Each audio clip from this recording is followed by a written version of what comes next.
Assalamualaikum warahmatullahi wabarakatuh. Apa kabar teman-teman? Jumpa kembali dengan Dewani Duren. Ya.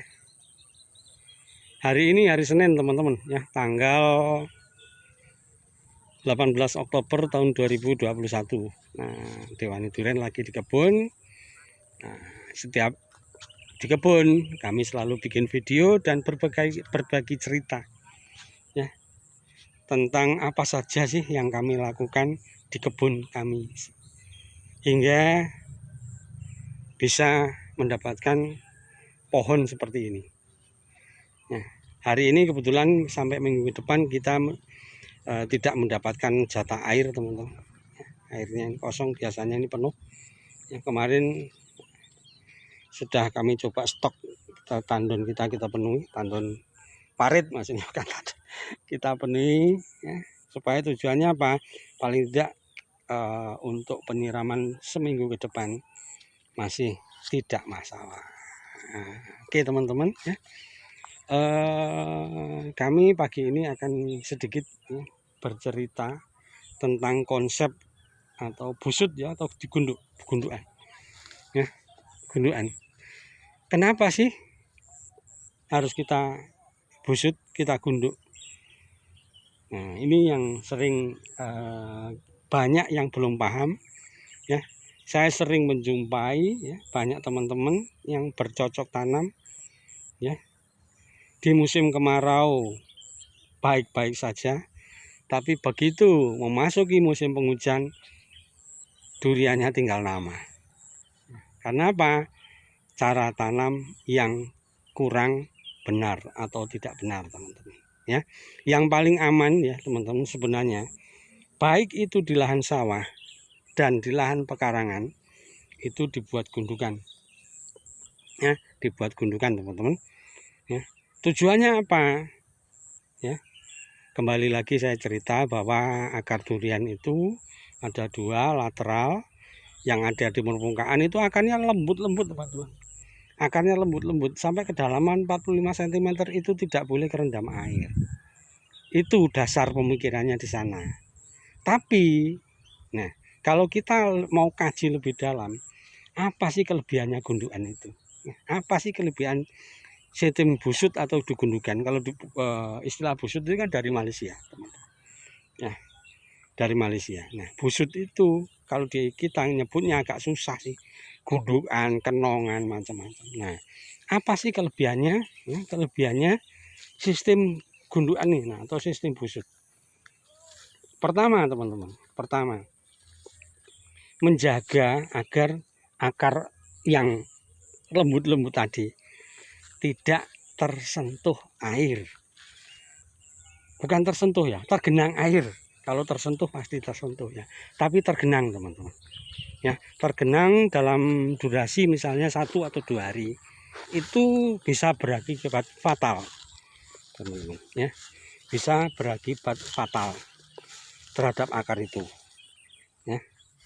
Kemudian yang kedua apa? Itu yang pertama ya. Yang kedua apa?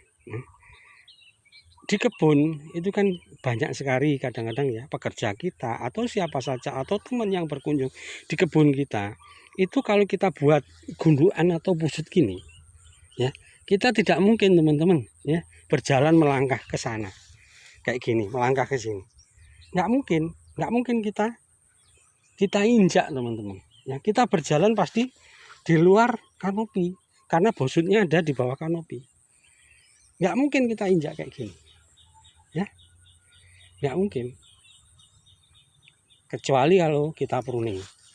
Tapi intensitas pruning itu kan belum tentu 1 bulan sekali ya. Tapi kalau bekerja kan bisa setiap hari.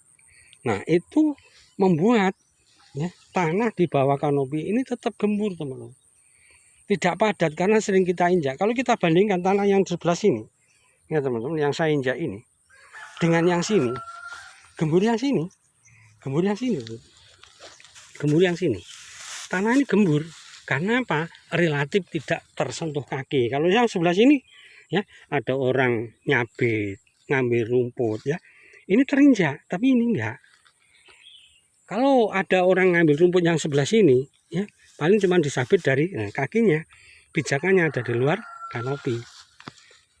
Itu yang kedua, menjaga tanah di bawah kanopi tidak terinjak oleh manusia, sehingga tetap terjaga kegemburannya, ya, tetap terjaga porositasnya, tetap jaga, jadi tetap gembur, tidak mungkin padat gitu teman-teman.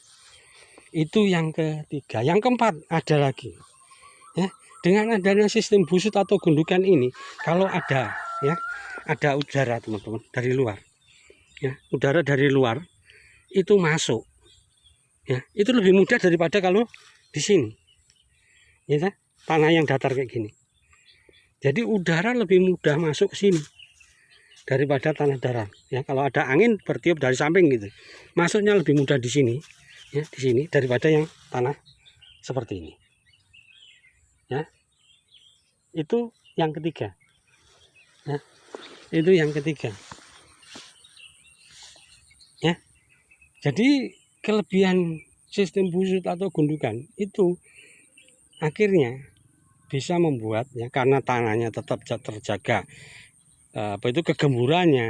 Kalau tanah gembur, ya, udara gampang masuk, akar mudah menembus. Artinya apa? Pohon kita cepat berkembang, teman-teman. Pohon durian kita cepat berkembang dan menjadi besar. Itulah teman-teman kurang lebih, ya. Kalau ada yang bertanya, apa sih kelebihan memiliki, ya, tanam dengan cara sistem busut itu? Kurang lebih ada 3 tadi, sementara yang bisa kami sampaikan teman-teman. Kemudian ada yang bertanya kepada kami, Om, bikin tutorial cara tanam sistem busut. Dari bentuknya kan sudah kelihatan teman-teman. Dari bentuk ini, ya, tanahnya terserah teman-teman mau ambil dari mana. Kalau saya dulu, ya, dari sawah, karena saya bikin parit, saya ambil dari sini. Teman-teman kalau bikin gundukan ini bisa ngambil tanah dari luar. Kita beli, banyak yang jual tanah. Tinggal digunduk atau dibuat busut. Nah, pertanyaannya lagi, ada yang bertanya, berapa sih idealnya? Ya, idealnya diameter busut itu berapa? Kemudian tingginya berapa? Nah, kalau sudah ngomong ideal, ya, sebenarnya tinggi busut itu yang paling baik sekitar 120 cm dari permukaan tanah. Yang bagus teman-teman, ya. Ya, 120 cm dari permukaan tanah. Kemudian lebarnya berapa? Ya, setidaknya paling tidak nanti kalau mengembang sampai besar itu sampai diameter 3 meter. Tapi pada waktu kita awal tanam cukup misalnya kita kasih 150. 150 itu diameter kanopi, kemudian sambil berjalan mengikuti perkembangan di kanopi daun kita tambah, kita besarkan. Bisa begitu? Bisa. Bisa saja, teman-teman.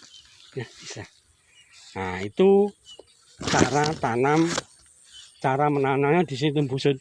Jadi tidak usahlah dibikin tutorial khusus, hanya kita sampaikan, ya, secara lisan seperti ini. Semoga teman-teman paham, ya, kenapa sih sistem busut itu, apakah sih keuntungannya, manfaatnya bagi tanaman kita, ya. Semoga teman-teman apa yang kami bagikan, ya, hari ini bisa menambah wawasan teman-teman untuk semakin percaya diri, ya, dalam berkebun durian, ya. Salam dari ujung timur Pulau Jawa teman-teman, Dewani Duren selalu berbagi, semoga bermanfaat, ya. Salam sukses petani durian Indonesia, ya. Assalamualaikum warahmatullahi wabarakatuh.